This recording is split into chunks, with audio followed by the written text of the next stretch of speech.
Hello, welcome back to the Phreak Show. Bumpy McSquigums here. I want to thank you all for joining me as I continue with my Let's Play of Age of Decadence. This is episode 4. I have no idea what we're going to be able to do, guys. Unfortunately, it looks like we're kind of, well, getting wrecked, I guess you could say.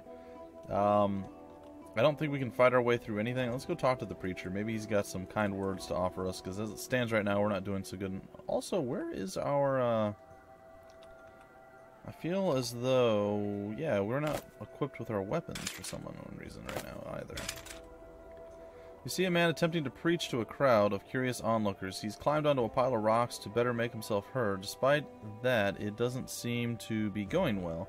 He is having to shout over the jeering. Alright. I guess we can search or look at the old fountain. You see an ancient fountain broken and waterless. Patches of weed and grass grow from the mud covering the bottom, sustained by infrequent rains and refuse. Alright, well, this doesn't seem to be going well for the boy here. Or the lad, the preacher man. You see a man? Okay, oh, cool. Alright, let's stay and listen. Look around you, he booms, his face reddening with frustration. What more do you need to realize that we're on the wrong path? For thousands of years we tried to build a better world, for ourselves, for our children, and for thousands of years we failed.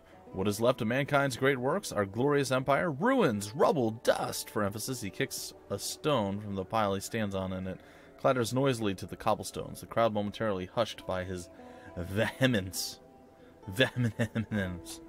Stay a while and listen longer. Open your eyes, all of you. See mankind for what it is, lost, stumbling through the darkness, a darkness that is our own foolishness, wicked natures blinding us. We have no light to guide us out of our misery, no shepherd to lead us to greener pastures. In our arrogance, we build monuments to glorify our own pride, gilded halls of vanity and excess. We believe that our palaces would be eternal, impervious to the tides of time and fate that sweep aside all merely mortal accomplishments. Frail as summer flowers we were, yet we believed ourselves to be the mighty lion, golden and proud, the entire world ours to stalk and prey upon. In our pride we forgot our pact with heaven. We forgot that the very first kingship came from the gods. We forgot those same gods scorned their power. Worse, we believed ourselves to be gods. We held our empire to be equal to heaven itself. But we are not the gods' equals. We are but beggars before the divine, the lowliest of the low. We must seek their forgiveness, beg them to turn not from us as they turned away from the corruption of the old empire. The man is gesturing wildly now, his eyes burning with zeal, and for a moment the spell holds, the crowd subdued in the face of his conviction. But only for a moment. So, what would you have us do now, exactly? Someone yells, breaking the spell. Fancy words are all well and good, but I don't see no gods coming down to help me till my fields or feed my children. Laughter ripples through the crowd, and the man deflates slightly, shaking his head, expression mournful. He points at the naysayer. Have you not been listening? Have you not ears on your head? It is not the gods' place to serve us. It is up to us to show the gods that we are willing to serve them faithfully once more. Yes, but how? Another voice, less derisive this time. The question genuine. What will bring the gods favor again, priest? Stay and listen. Some of the crowd are leaning forward now, attentive. Seeing his chance, the preacher spreads his arms, chin high, chest puffed out. The gods are waiting. They wait for a sign of our renewed devotion. Discard your false pride, people of Terran. Open your hearts to heaven. Turn away from your false lords and masters. For no man who is not ordained by the gods is fit to lead. None but the chosen and blessed with the wisdom of heaven can faithfully guide mankind back into the divine light of righteousness. Only they can deliver us from... You want us to turn on Antitus? The heckler interrupts him again. Are you mad, old man? If the guards hear you, you'll be strung up outside the palace for the crows to feast on you, and us with you. Stay and listen. Opinion is turning on the priest. Angry muttering sweeps through the assembly. And which blessed man would you have lead us? That lunatic Meru? That is your chosen one? Don't mock what you don't understand, foolish one. Lord Meru has seen the light and embraced its wisdom. He is the first of the humble and devoted, guided by the great prophet, oh dear, that's a name, Nabopolassar himself. The prophet is the hand of heaven in the mortal realm, a living conduit between our world and the gods themselves. It was the gods who commanded that guy to travel to Ganazar, there to reveal himself to Lord Meru and guide him toward the blessed path. Bah, we've got enough prophets here in Tehran. You can't throw a stone without hitting 3 of them. Sorry, guys. I'm getting a little sniffly here. The crowd roars its mirth as the preacher's face purples in outrage. Laugh then, fools, but you have stood in the presence of the divine as I have. Haven't stood in the presence of the divine as I have. Go to Ganazar yourselves and hear Lord Meru speak. The hands of the gods rest upon his shoulders. All who hear him fall to their knees and weep at the joyous redemption he offers. I think we've heard enough, old fool, the heckler again. He spits his contempt at the old man's feet, then turns smirking and pushes his way through the crowd. At this, the crowd begins to disperse, grinning and making jokes. Let's talk to the preacher. Sighing, the old man steps down from his makeshift platform, looking you over. One man, the old man addresses his question at the sky above. Is that all you give me? Well, what did you expect, preacher? They've heard the story before 12 times a week at least. This story? No, not this story. The lies of charlatans, yes, but I bring them to the truth of the gods. I bring them hope, mercy, a chance to rebuild our world, and what do they offer in return? Mockery! Calm down, friend. I didn't mean any offense. I'm genuinely curious. Tell me about these gods of yours. If you would learn of the gods, it would be wise to adopt a more humble attitude. The gods punish those who are filled with pride and scornful of their wisdom. Now ask your questions. You spoke of false lords. The Magi may be dead, but the corruption they've created lives on. Greedy men, hearts closed to the wisdom of heaven, still seek to rule us. They squabble over power and riches, sneer at the servants of the true gods. Their corruption is what prevents the faithful from building a new world, a paradise where we are all safe, content, well-fed. Only one, Lord Meru, has seen the light, rejected the old ways, and devoted himself to the true path. Alright, well, tell me of Lord Meru. Lord Meru is the best hope for our world to be led back into the light of the gods. Though a scion of the house responsible for nearly destroying our world through their corrupt, irresponsible magics, he overcame that legacy and found his way to true grace. He alone of those who call themselves Lord heeded the wisdom of holy Nabopolassar. He alone sees the path out of the darkness that greedy nobles and cruel warlords have led us into. He alone seeks to honor the gods before personal power or coin. The faithful flock to his side, and together we will see the gods' wisdom and justice encompass the whole world. Fervor gleams in the preacher's eyes, and it's clear that he is barely aware of the world around him now, lost in these visions of the future. Why did the gods leave? Why haven't we seen them again? If they wish to help us, why did they leave us to starve and struggle? The gods do not serve man, it is man who must serve the gods. They destroyed the Kantari demons as a demonstration of their eternal mercy. But they expect us to take the next step. We must show the gods that we are ready to serve them once again. We must cast out the false lords and parasites who still seek to turn men from their true purpose. Only once we have shown we are ready will the gods return to us. Your words have given me a lot to think about, preacher. All my life I have seen evidence that the world is hard and cruel, that the powerful get where they are by exploiting the weak. If there is another way, but I can't believe on your word alone. I need to see for myself. And who are these gods that you speak of? Where did they come from? Come from? Child, they were always here. It was me who forgot them. The scheming magi, in their jealousy, turned men from worship of the true gods to worshipping themselves. They and their puppet emperor outlawed the worship of the gods, blinded the masses with their magic tricks. And so the gods were forgotten until we faced our certain destruction at the hands of the Kantari and their demons. Then the gods chose to show us mercy. They came to our plane to destroy the demons and shatter the grip of the corruption of the magi. Alright. I understand, child. I, too, had trouble believing until I heard the words of holy Nabopolassar, witnessed for myself of the fruits of Lord Meru's wisdom and justice. Travel to Ganazar. See for yourself. I am soon to return to the holy city myself. Find me there when you have the answers you seek. Alright, well, the House Crass's reputation increased. Walk away. I'm still in the game, guys. I don't know what I need to do right now. But hey, we did something there. Alright, let's go back and see if Fang wants to, like, kill me. Maybe it's just like me versus him. I'm pretty sure I can take an old man. Not positive, but I think I could. Let's go see what we can do with him. Alright, this guy doesn't talk to me? No? I also know that if you guys hit tab, you can see all these things that you can interact with, so that's pretty cool. Alright, let's go inside and see what Fang has to say to us. Apparently Feng has nothing to say to us, and he must have skipped town when he realized that I kind of sold him out. Probably not the nicest of things I could have done. Ooh, hello. There's a lot of random stuff here. There's a goblet. From a few feet away, the goblet looks like it's made of solid gold, but a closer examination reveals that it's anything but. Junk? Junk. Hello, junk. What's happening here? There we go. A pile of assorted junk of various uselessness. Valuable artifacts in the making? And it looks like there's more junk. Okay, what's in the chest? The linen chest is old in some places. Sorry, it's old and broken in some places. It's unlocked and predictably contains nothing of interest. Not that you would expect Feng to keep anything of value out in the open. A table. A small wooden box used as a bedside table. There is nothing of interest in here. Alright, what about this desk?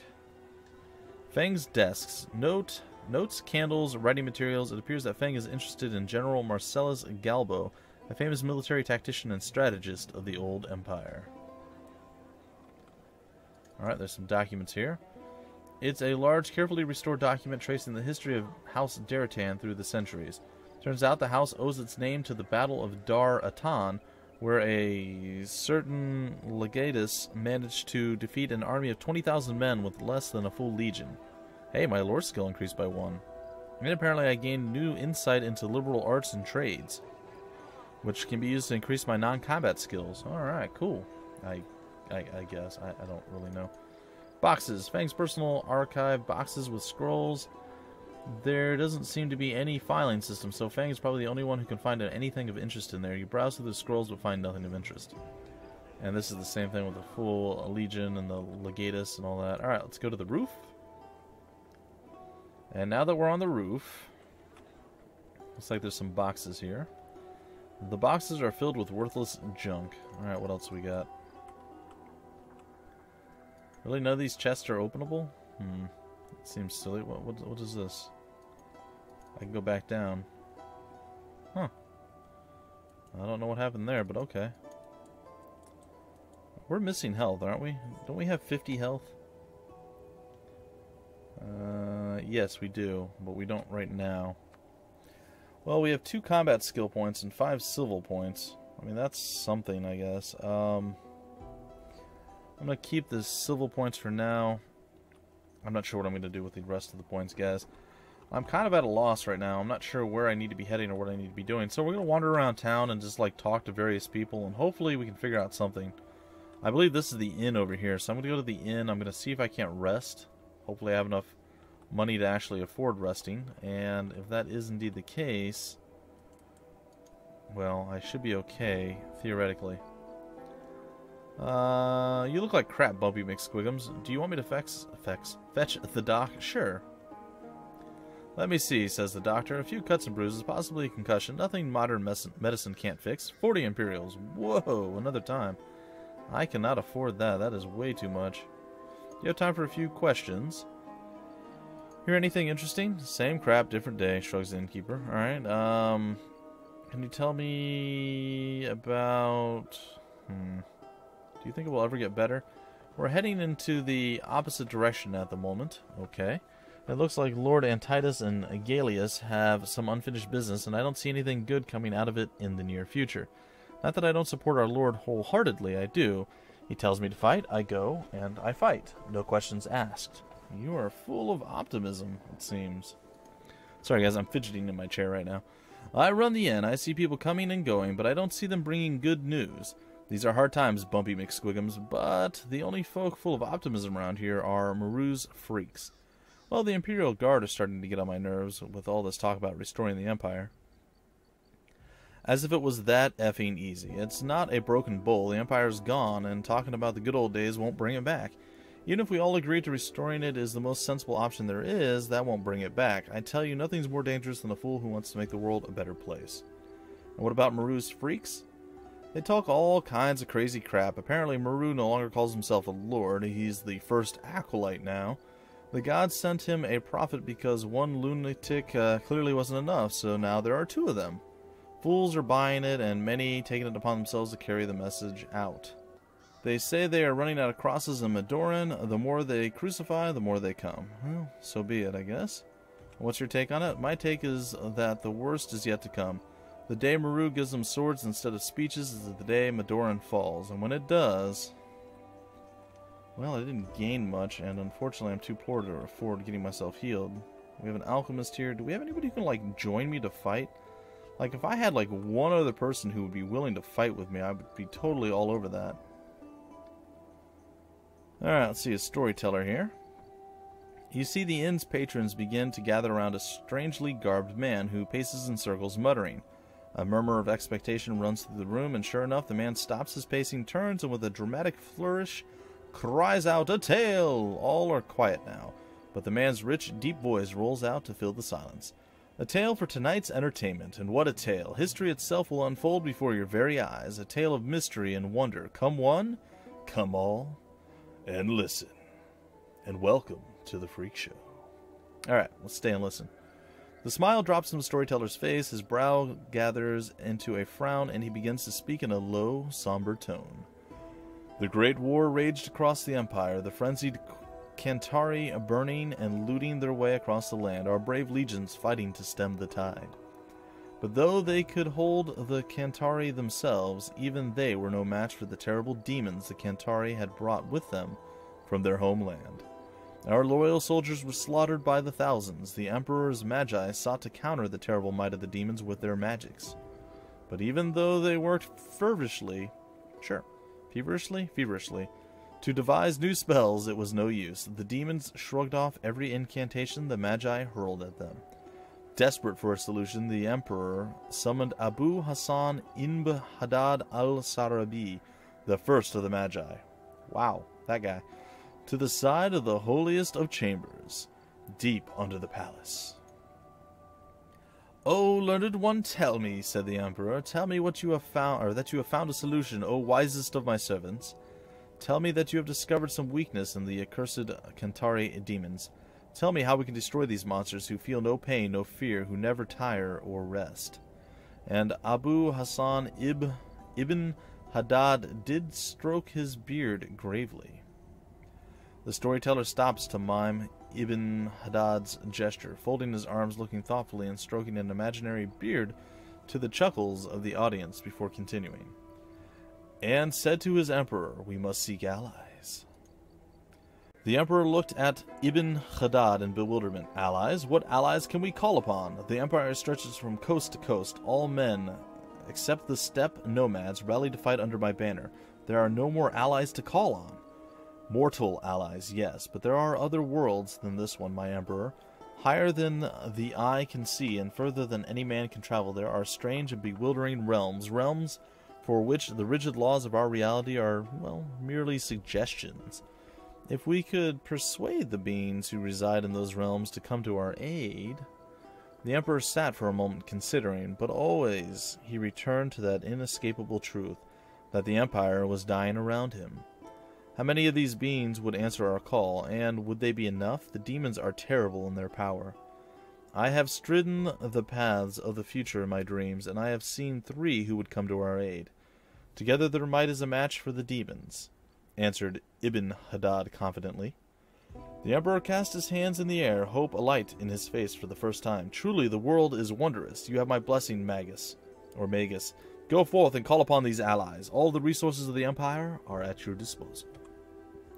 Ibn Haddad returned to his tower and once again traveled the paths of the future.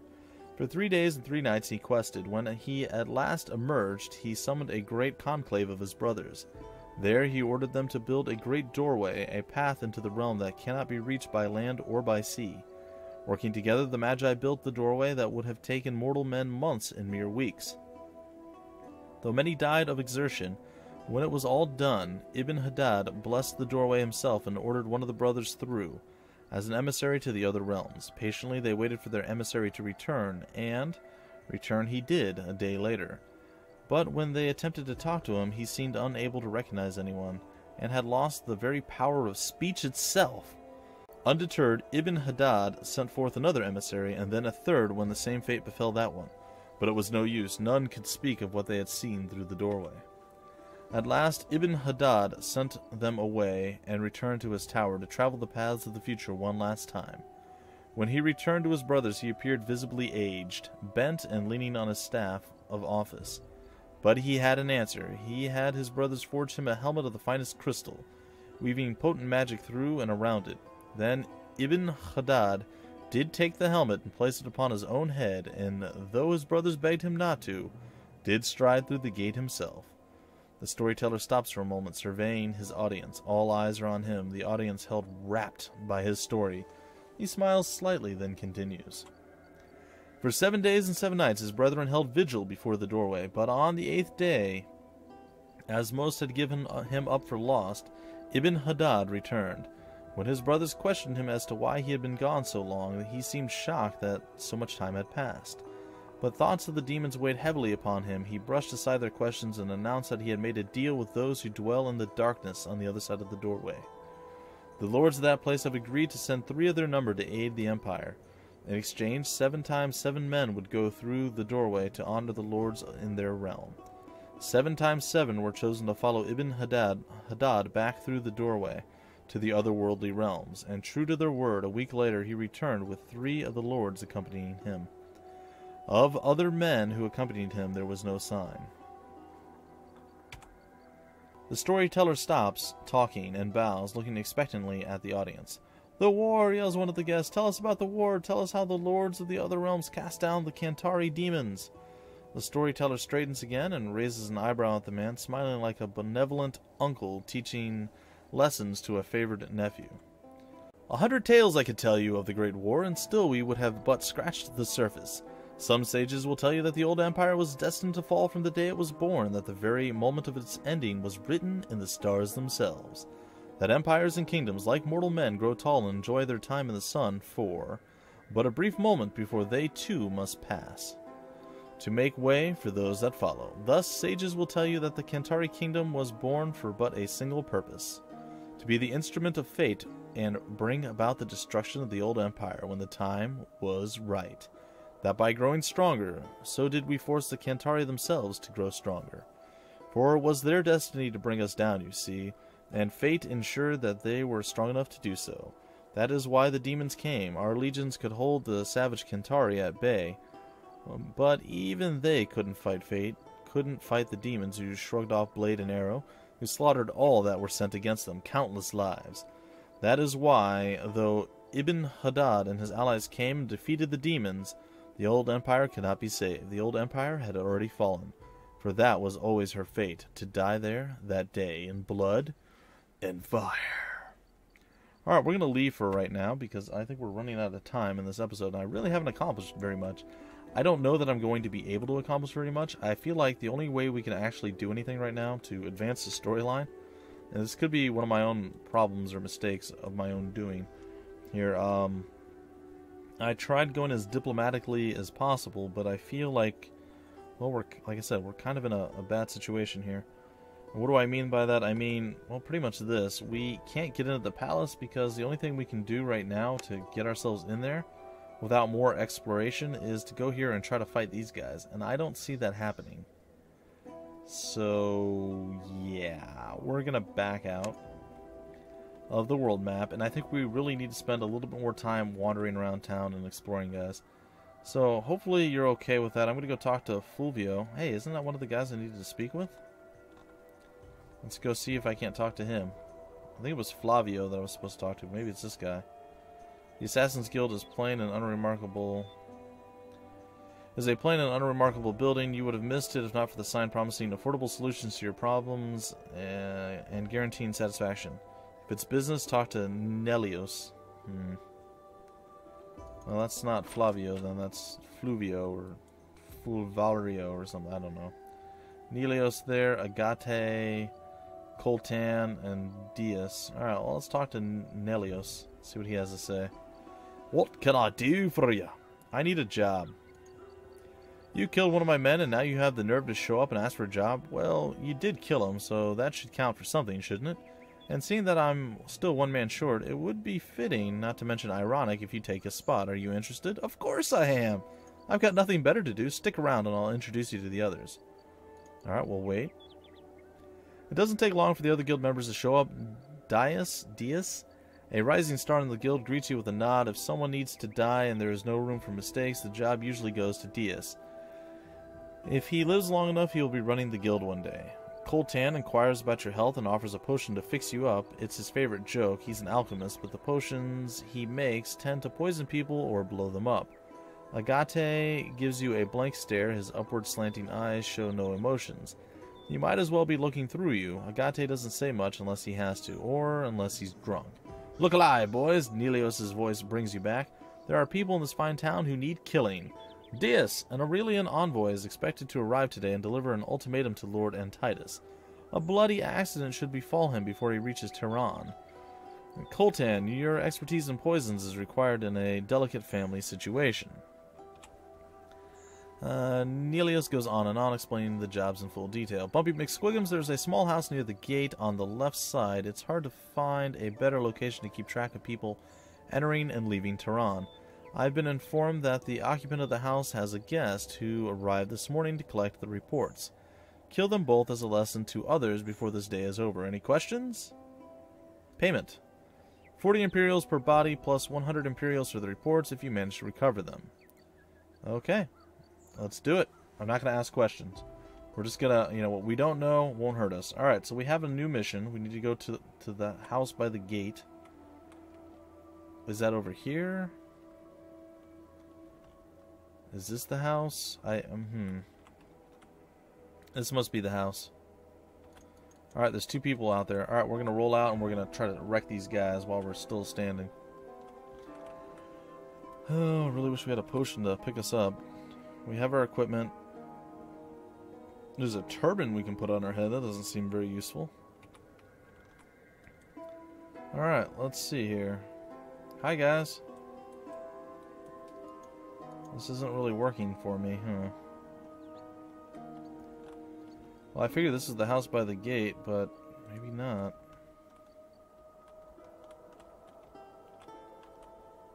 Maybe this is the house by the gate? A poster? Let's go look at the poster.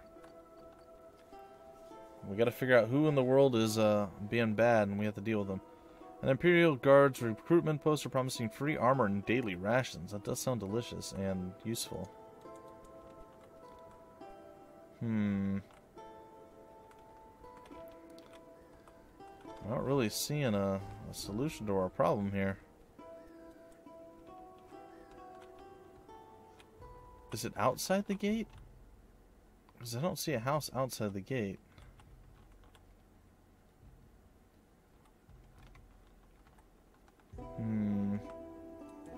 Maybe it's one of these tents or something. I don't know. Maybe they're considering this a house. I'm not sure. No, none of this looks like it's anything of any importance.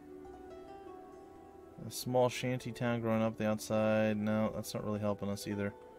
Well, maybe it's this house. Oh, this one's got a door. Alright, this has got to be the house. It's the only one that's not like dilapidated and like half destroyed. Well, I suppose the backside of that's pretty good too. Come on, man. Get your butt over here. Let's get moving, buddy. Let's get moving. I don't even remember what I named my character. It's been that long, huh? Oh, I think I named my... actually, yeah, I'm Bumpy McSquiggle. That's right. I'm all over this. That's all good. Alright, let's close the door so nobody can like... No. Get back inside. Yeah. Back inside the house. Close... Can we not close... Like, door... Close the door... No? Okay. Alright, well... I don't see a whole lot happening here. This isn't the house, apparently. I thought for sure this is the house. There's... Grrr. Maybe this is the house? It says a dwelling here. Come on, get over here. The door is barely hanging on the hinges, which is barely hanging from the wall. A quick peep through the gaps confirms suspicion that such a dwelling contains nothing of interest. Really? Like, I'm not, like, totally wrong here, right? I mean, it's got to be, like, one of these places. Well, we'll run around until we find out where we need to be. Can we get inside this one? Will you talk to me? Come on. Alright, this is very, very confusing. Alright, well, let's take a look at our journal again, guys. Alright, kill the spies in the house near the gate. And there's nothing that, like, highlights this or shows it to me. So I actually got to do the footwork, the legwork to actually figure this out. I do apologize, guys. I don't know. Let's take a peek over here. It's a tavern sign. Nope. Very little that they have left. Well, I mean, I thought we looked at every house along the gate, but apparently not. Maybe something over here? Ah, the Spies' hideout. Ah, there it is, guys. Alright, cool. So you're going to be along for a slightly longer ride. Maybe, you know what? I think I'll do this in the next episode. We're already over the 30-minute mark, guys. I know I haven't accomplished a lot, but hey, at least we figured out where we need to go. The Spies' hideout is where we're going to break into and hopefully get stuff handled. Or I die a horrible death and you can all laugh at me. Either way, folks, this is going to do it for episode 4. I should be back either late this week, early next week, or maybe on the weekend. I'm not 100% sure. I'm going to try to be back by the end of the week, but we'll see. Either way, folks, this is going to do it for this particular episode of Age of Decadence. I will be back as soon as I can with more Age of Decadence. And hopefully some actual combat, murder, death, killing, and or goal accomplishment. Because, again, we haven't really accomplished that much this time around. Either way, until then, my name is Bumpy McSquigums. Thank you for stopping by the Phreak Show, and I will see you later.